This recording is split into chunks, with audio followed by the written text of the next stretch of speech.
A graça e a paz, queridos. Através do livro de Provérbios, eu quero trazer para vocês uma meditação sobre vida abundante. E eu creio que o primeiro capítulo de Provérbios que eu quero compartilhar nesse momento nos traz grande sabedoria, nos traz um passo a passo dessa caminhada. Por onde começar, o que fazer e por que fazer. Nós vivemos dias de insegurança, de incertezas, mas o Senhor nos trouxe para que nós possamos viver esses dias e para que nós possamos ser diferenciados e vivermos à sombra do Onipotente, ou seja, para que nós possamos viver em outra dimensão, para que nós possamos ter o nosso foco em outra direção, não na mesma direção em que o mundo está, não na mesma direção em que o mundo se conduz. E o primeiro capítulo de Provérbios, ele nos traz, ele reitera o que Jesus disse em Mateus quando resume toda a lei. Ama o Senhor de todo o teu coração, com toda a tua força, de todo o teu entendimento. Ou seja, ele reitera que o foco principal é o Senhor. O foco principal é sempre Deus. O nosso foco ele precisa estar naquele que pode nos abrigar, naquele que pode nos dar segurança. O primeiro capítulo de Provérbios vai nos dizer como nós podemos fazer o que Paulo ele nos orienta a fazer em Romanos capítulo 12. Ele diz: não vos conformeis com este mundo, mas transformai-vos pela renovação do vosso entendimento, para que possais experimentar qual seja a boa, agradável e perfeita vontade de Deus. Deus tem uma vontade perfeita, agradável para as nossas vidas. Tem uma vontade boa, agradável e perfeita, que nós podemos viver a cada dia da nossa vida. Queridos, eu fico surpreso todas as vezes, me enche de alegria em poder ver quantas promessas Deus tem para nós. E o primeiro capítulo de Provérbios, ele mostra como será a nossa vida se aceitar esse convite e como será se recusarmos. E faz isso de forma veemente, com palavras duras, diretas e claras para a nossa vida. Então eu te convido, vamos fazer meditar nesse primeiro capítulo. Eu quero ler alguns versículos desse capítulo junto com você. Eu estou usando a versão viva, da Bíblia Viva. Diz assim: estes são os provérbios e ditados de Salomão, rei de Israel, filho de Davi. Ele escreveu estas palavras para ensinar o seu povo a viver com sabedoria, enfrentando cada situação de maneira certa. Quis comunicar ao seu povo a forma de viver justa, correta e inteligentemente. Quero transformar as pessoas de coração aberto em verdadeiros sábios, disse ele, e mostrar aos jovens como enfrentar e vencer os problemas da vida. O homem sábio que ouvir com atenção estas palavras se tornará ainda mais sábio. Um homem experiente será capaz de enfrentar e resolver problemas complicados. Mas como é que um homem se torna sábio? Em primeiro lugar, respeitando e obedecendo ao Senhor. E outra tradução nos diz: o temor do Senhor é o princípio da sabedoria. Somente os tolos se recusam a ser ensinados e desprezam a sabedoria. Por isso, jovem, ouça e obedeça os conselhos de seu pai e nunca deixe de lado o que aprendeu com sua mãe. Essas coisas darão a você grande valor. Essas coisas darão a você grande valor. Logo nesses 9 versículos, ele começa nos dando uma lista de ganhos práticos no nosso dia a dia para que nós possamos fazer essa meditação, para que a gente possa aceitar esse conselho. Eu listei aqui algumas. Nós podemos viver logo nesses primeiros 9 capítulos, versículos, que ele diz algumas dos ganhos que nós vamos ter. Viver com sabedoria. Queridos, precisamos tomar decisões. E para tomar decisões nós precisamos de sabedoria. Ele nos diz que o primeiro ganho que nós vamos ter é que nós vamos ter sabedoria. Enfrentar cada situação de maneira certa. Viver de forma justa, correta e inteligentemente. Transformar as pessoas de coração aberto em verdadeiros sábios. Se abrirmos o nosso coração, com certeza, sabedoria ela vai nos encher, ela vai chegar ao nosso entendimento. Como enfrentar e resolver problemas da vida. Dar ainda mais sabedoria àqueles que buscam, àqueles que aceitam esse conselho. Entender e resolver problemas complicados. E tudo isso é só o começo. Mas tudo isso começa pelo temor ao Senhor, que também pode ser traduzido como respeito ao Senhor.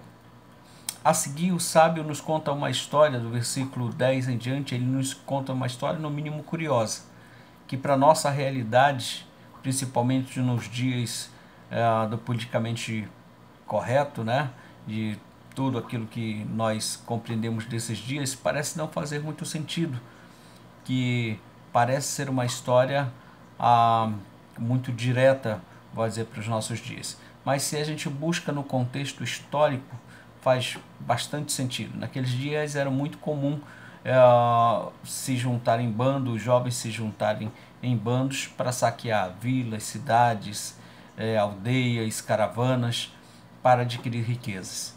Naquela época era muito comum, nós estamos falando de aproximadamente 4.000 anos atrás. Então era uma forma em que os povos se organizavam muitas vezes, e era muito comum que houvesse esses bandos que atacavam vilarejos e caravanas, aldeias, para adquirir riquezas. Vamos ler esses do versículo 10 em diante. Ele nos conta essa história. Meu filho, quando os pecadores quiserem enganá-lo com mentiras, não permita que isso aconteça. Se fizerem este convite, aí ele conta: venha fazer parte do nosso bando. Atacamos os inocentes de surpresa, roubamos e matamos. Diga não.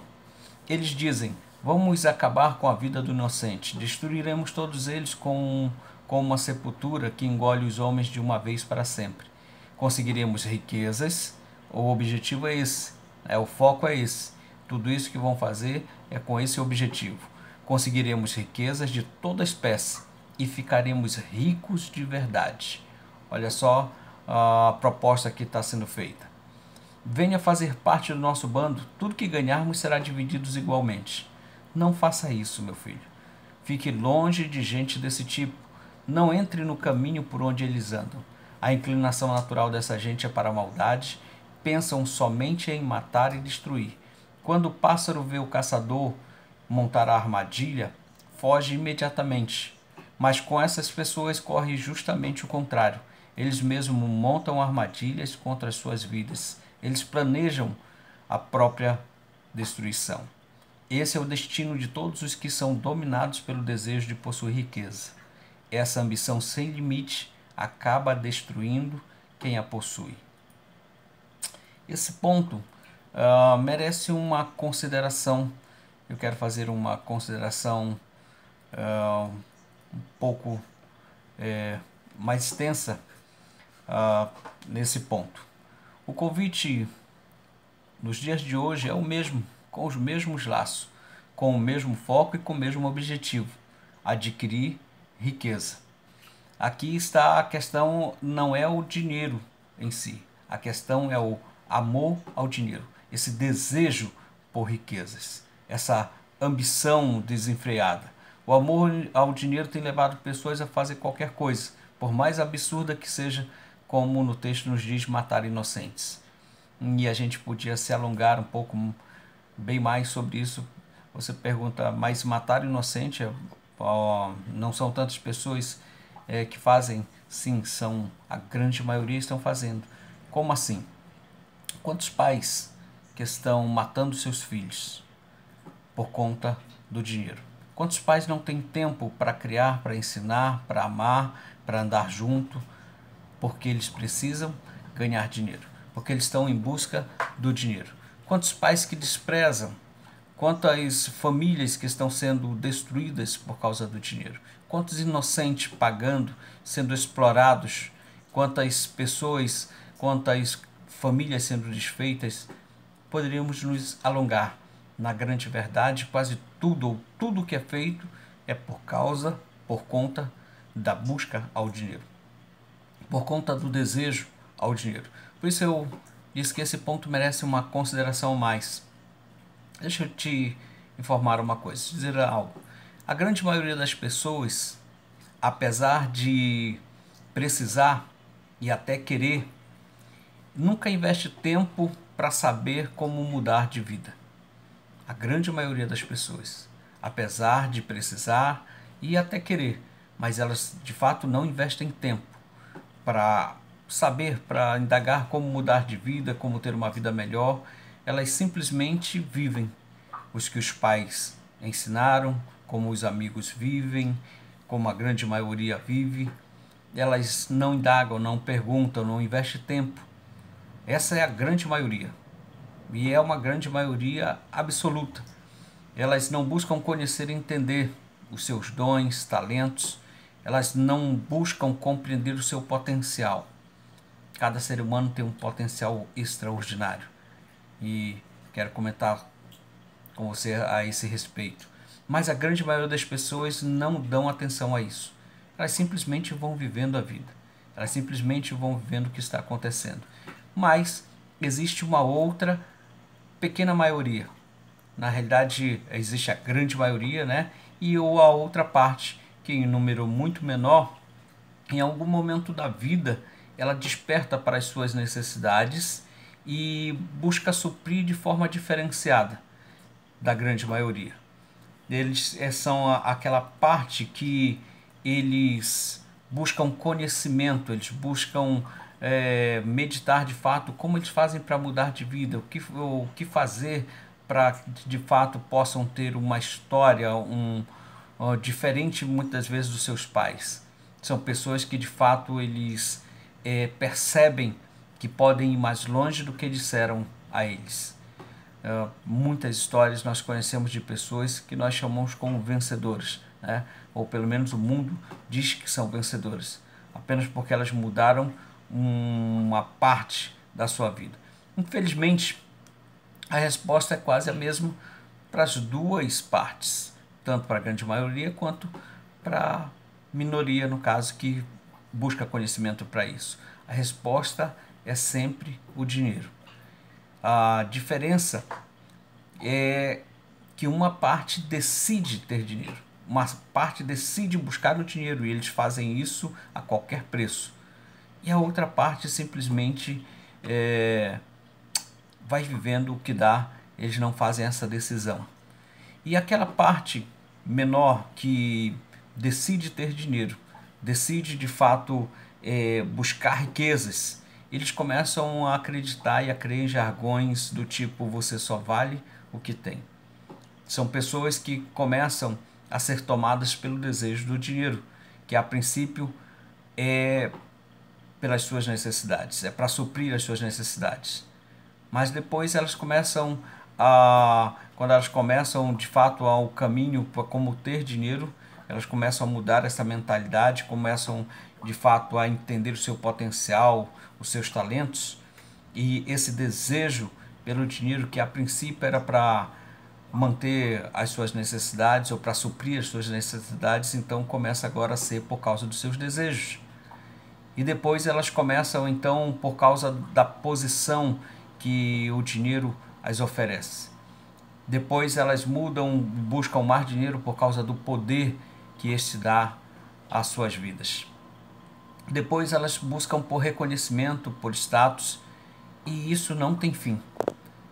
O importante, por exemplo, interessante é que no versículo 22, o sábio fala sobre isso, tanto para a maioria que precisa e vai vivendo a vida, mas na sua grande maioria eles acabam também tendo essa ansiedade pelo dinheiro e vivendo por causa do dinheiro, quanto para essa pequena minoria, a resposta é sempre a mesma.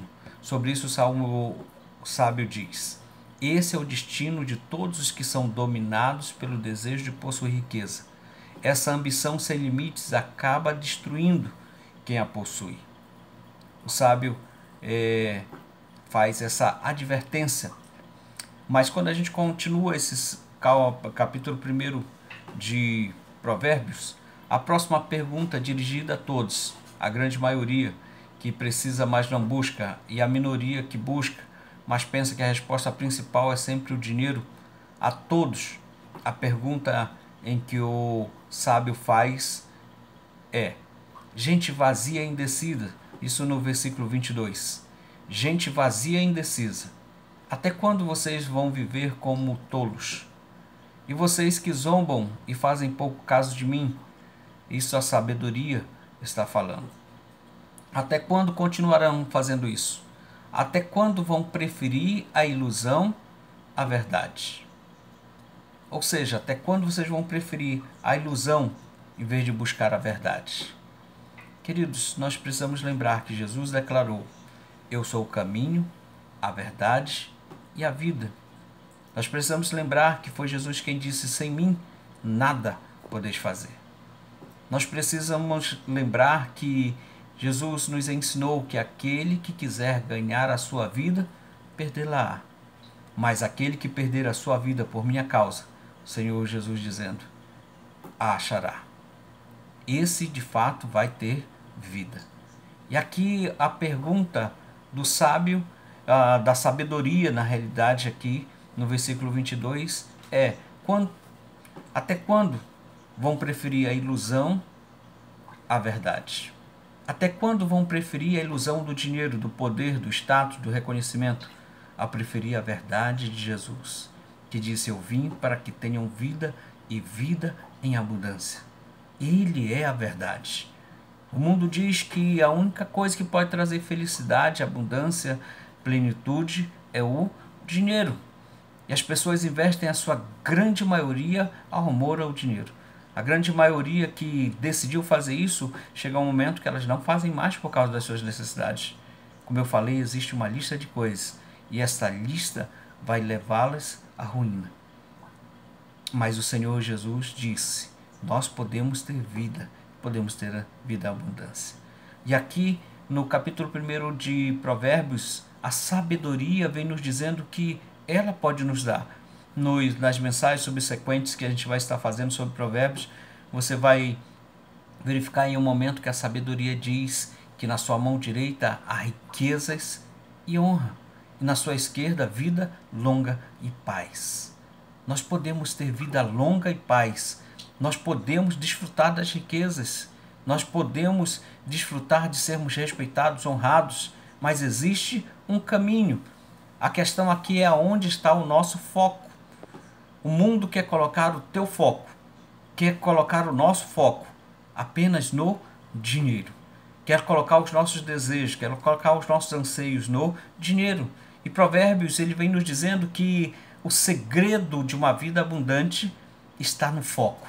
Se você decidir honrar ao Senhor, você começou o princípio da sabedoria. Se você decidir ouvir das palavras do Senhor, você começa a ter uma vida abundante de fato. Nós podemos começar a ter uma vida diferenciada sobre a terra. Esse tem sido o próximo versículo, que é o versículo 23. Ele tem sido o versículo que tem norteado a minha vida, que tem feito uma diferença imensa na minha caminhada, na minha fé, em tudo que eu creio. O versículo 23 para mim tem sido uma verdade que me impactou e que me impacta a cada dia na minha caminhada. Esse é um versículo que pode impactar a sua vida de forma poderosa, que pode nos impactar de forma poderosa. Aqui está uma sabedoria extraordinária, está uma revelação de Deus que de fato faz toda a diferença. Aqui no versículo 23, a sabedoria diz: ouçam o que eu digo, pois eu quero corrigir seus erros. No decorrer da palavra, das mensagens que a gente vai estar ministrando, eu quero dedicar um tempo sobre esta afirmação: corrigir seus erros. Creia e saiba, todos nós, e praticamente em todas as áreas da vida, nós temos grandes erros. Nós fomos ensinados de forma errada a olhar para a vida de forma errada em quase todas as áreas da vida. Quem te ensinou sobre relacionamento? Como foi o seu relacionamento com seus pais? De fato, você aprendeu a honrar a autoridade através da vida deles? Você honrou a autoridade? Você honrou o seu compromisso ou o seu relacionamento com seus irmãos? Você sabe o propósito e o objetivo da família sobre os relacionamentos? Como é que é essa área sobre a sua vida? Como que foi a sua área sobre compreender de fato o que pode mudar toda a nossa história? Você compreendeu que te disseram que você é alguém, que você pode fazer algo, mas o que Deus diz a seu respeito? Por que você existe? Qual o motivo da tua existência? Aqui ele diz: se nós ouvirmos o que a sabedoria tem a nos dizer, o que o Espírito de Deus, a sua sabedoria tem a nos dizer, esses erros de olhar para a vida, em áreas da nossa vida de forma deturpada, serão corrigidos. Muitos são os erros. Eu posso te afirmar com muita veemência quão errado é o foco que nos ensinaram em quase todas as áreas da vida. E quando as pessoas buscam mudar as suas vidas, infelizmente, elas apenas dão foco a uma área. Se você buscar as pessoas que buscam desenvolvimento humano, que buscam realmente conhecimento, geralmente elas vão concordar que tiveram conhecimento, tiveram uma visão totalmente incorreta sobre dinheiro. E por isso elas buscam conhecimento para consertar. Infelizmente, elas buscam apenas sobre essa área e elas não entendem quantas áreas nós temos na vida que são importantes, que precisam ser corrigidas também. Mas aqui ele diz: se você atenta para as minhas palavras, eu vou corrigir os seus erros. Mas o restante do versículo diz: derramarei do meu espírito sobre vocês e lhes mostrarei meu plano para as suas vidas. No primeiro momento ele diz: eu vou corrigir o erro da vida de vocês, em todas as áreas. Eu vou corrigir o erro de relacionamento sentimental. Eu vou corrigir o erro do potencial, dos dons e talentos da vida de vocês. Eu vou corrigir o erro sobre a visão financeira da vida de vocês. Eu vou corrigir o erro ministerial da vida de vocês. Eu vou corrigir o erro social. Ou seja, a primeira parte ele diz que se nós atentarmos para a sua palavra, todos os erros da nossa vida serão corrigidos. Em um segundo momento ele diz que isso vai se dar porque ele vai nos dar o seu espírito de sabedoria. Ou seja, Deus vai nos dar um espírito de sabedoria. Queridos, sabedoria é a prática correta de agirmos corretamente, de resolvermos isto na prática. Alguns dizem que sabedoria é a aplicação do conhecimento. Não é apenas isso, mas é ver de forma correta e a prática de forma correta, porque muito conhecimento também é deturpado errado. E se nós ouvirmos as palavras do Senhor, de fato esse conhecimento vem em direção àquilo que nós precisamos de fato na nossa vida, aquilo que realmente nós precisamos. Deus conhece, e aqui o restante do versículo ele diz: e lhes mostrarei meu plano para as suas vidas. Isso está dizendo o seguinte, queridos: nós viemos à existência para cumprir um plano. Existe algo escrito ao nosso redor que o salmista, lá no Salmo 139, ele descobriu e ele fica extasiado. Eu te convido a ler o Salmo 139 e você vai ver o quão maravilhado ele diz: isto é demasiadamente grande para mim compreender que todos os meus dias estavam escritos antes mesmo da minha existência. Antes mesmo que nenhum deles existisse, todos eles já estavam escritos. E o Senhor está dizendo: eu vou mostrar o meu plano, a história que eu escrevi a teu respeito. Eu vou te mostrar. Deixa eu te dizer isso de forma prática. Pedro, todos disseram que ele era um pescador apenas. Sua família disse que ele era um pescador, seus amigos disseram que ele era um pescador, a sociedade disse que ele era um pescador. Mas Jesus chegou e disse: não foi esse o plano que eu trouxe você à existência para viver. O plano para a tua vida é que você seja um apóstolo. Gideão pensava que ele precisava apenas malhar o trigo enquanto ninguém podia fazer, ele estava fazendo.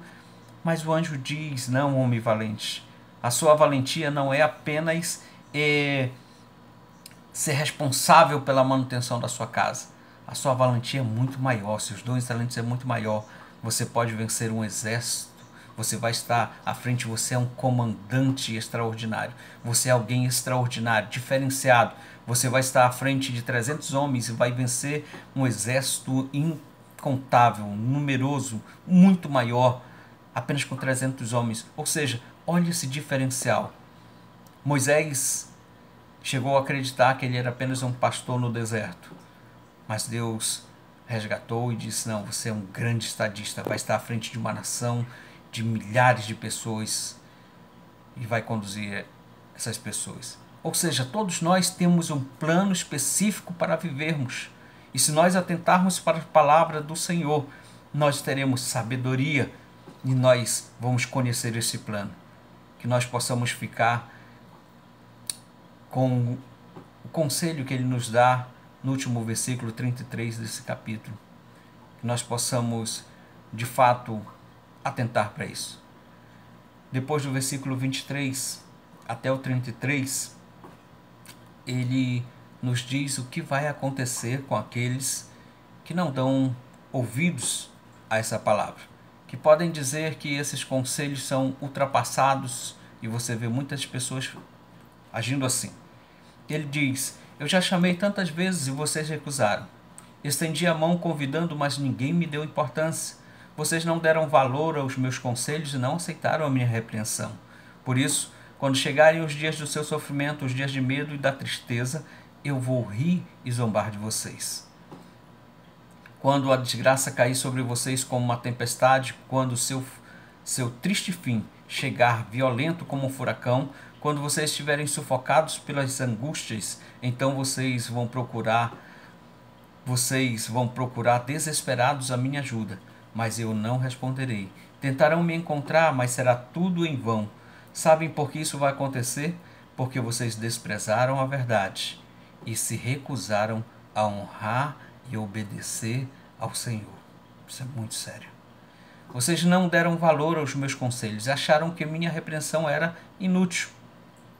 Por isso vocês comerão os frutos amargos da sua desobediência. Já que seus planos foram semear ventos, vocês colherão tempestades. Gente vazia, vocês morrerão porque se afastaram de mim, loucos, pensando que tudo estava bem, enquanto caminhavam passo a passo para a destruição. Loucos. Palavras fortes, diretas, incisivas. Versículo 23, fechando este primeiro capítulo. Vejam que diferença. Quem me ouve e obedece vive em paz e segurança, sem ter medo do mal. Quantas pessoas desesperadas nesses dias, porque não têm paz e segurança, porque não compreendem o valor da sua vida. Aqueles que conhecem ao Senhor, que decidiram ouvir as suas palavras, são pessoas seguras. São pessoas que vivem em paz e segurança. Se você quer ter uma vida abundante, se você quer ter uma vida em paz e segurança, se você quer desfrutar de fato de riquezas, de honra, ouça essas palavras. Invista tempo para conhecer ao Senhor e honrá-lo. Invista tempo para que de fato nós possamos fazer como o salmista Davi. Oxalá sejam firmes os meus passos para cumprir todos os teus mandamentos. Davi sabia quanto era importante de fato conhecer ao Senhor, estar diante dele e desfrutar desses dias. Que esta palavra seja edificante de fato para a tua vida. Quero convidar aos irmãos, estamos trabalhando através das redes sociais também, e eu tenho um canal no YouTube, Joá Costa, você pode buscar lá, Joá Costa, e nós estaremos compartilhando uma série de palavras do livro de Provérbios. Eu te convido a você fazer um esforço, dar o seu like lá e seguir, para que nós possamos alcançar um grande número de pessoas. Eu creio que o Senhor quer abençoar através dessa palavra, de muitas palavras que vamos compartilhar, que transformarão a vida e o caminho de muitos. Que a tua vida seja edificada, que os teus dias sejam extraordinários, e que o Senhor de fato tenha liberdade de te guiar, dirigir todos os teus dias, todas as tuas decisões. Ser abençoado em o nome do Senhor Jesus. Amém.